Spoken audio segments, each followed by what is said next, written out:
क्योंकि पत्नी स्वयं शक्ति है, नारी जगत स्वयं शक्ति है। बेटी का सदैव सम्मान करो श्रोता समाज, और बेटी का तो सम्मान हर आदमी को करना चाहिए, क्योंकि आप लोगों को एक बात बताऊं, बेटी तकदीर से मिलता है। आज भले बेटी जन्म देना लोग बोझ समझते हैं, भ्रूण हत्या करवा देते हैं, लेकिन बेटी जन्म देना कोई छोटा मोटा बात नहीं है श्रोता समाज। हर व्यक्ति के तकदीर में बेटी नहीं होता। भगवान बेटी उसी को देते हैं जो व्यक्ति उसका पालन पोषण कर सके। ठीक है, बेटी कीमत से नहीं किस्मत से मिलती है, हमारा तकदीर हो तभी मिलती है। और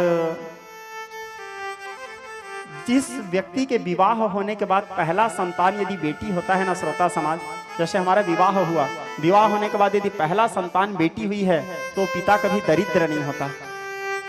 बेटी स्वयं लक्ष्मी है। जिस दिन बेटी का जन्म होता है उस दिन से हमारे घर में लक्ष्मी का आगमन शुरू हो जाता है।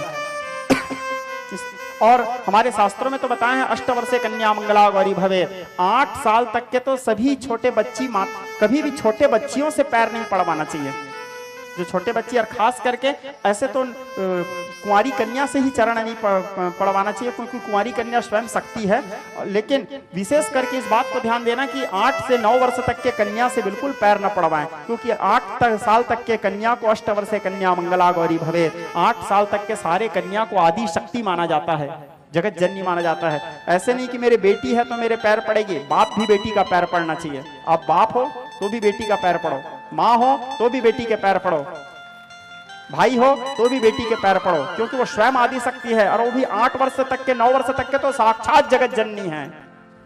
सम्मान करो आप, ठीक है, करके देखो, फिर आपके जीवन में कितना बदलाव आएगा आप स्वयं अनुभव करना। घर से निकलते समय यदि आप किसी विशेष कार्य के लिए जा रहे हैं, जाते समय अपने बेटी के चेहरा देख करके निकलो, एक बार उसके सिर में हाथ फेर के निकलो, आपका कार्य सफल हो जाएगा। कभी अनुभव करना अपने जीवन में, उसके पैर को चूमो, आपकी तकदीर चमक जाएगा। बेटी का सम्मान होना चाहिए, नारी का सम्मान होना चाहिए। हमारे सदग्रंथों में, हमारे धर्म ग्रंथों में नारी को बहुत ऊंचा स्थान दिया है श्रोता समाज। वो तो कुछ कुरीति पैदा करने वाले, भ्रांति पैदा करने वाले लोग अनेक प्रकार से तोड़ मरोड़ करके नारी को हीन बता दिए, नारी जगत को निम्न बता दिए। ऐसा नहीं है, नारी जगत निम्न नहीं है, नारी महान है, नारी अबला नहीं सबला है। ठीक है।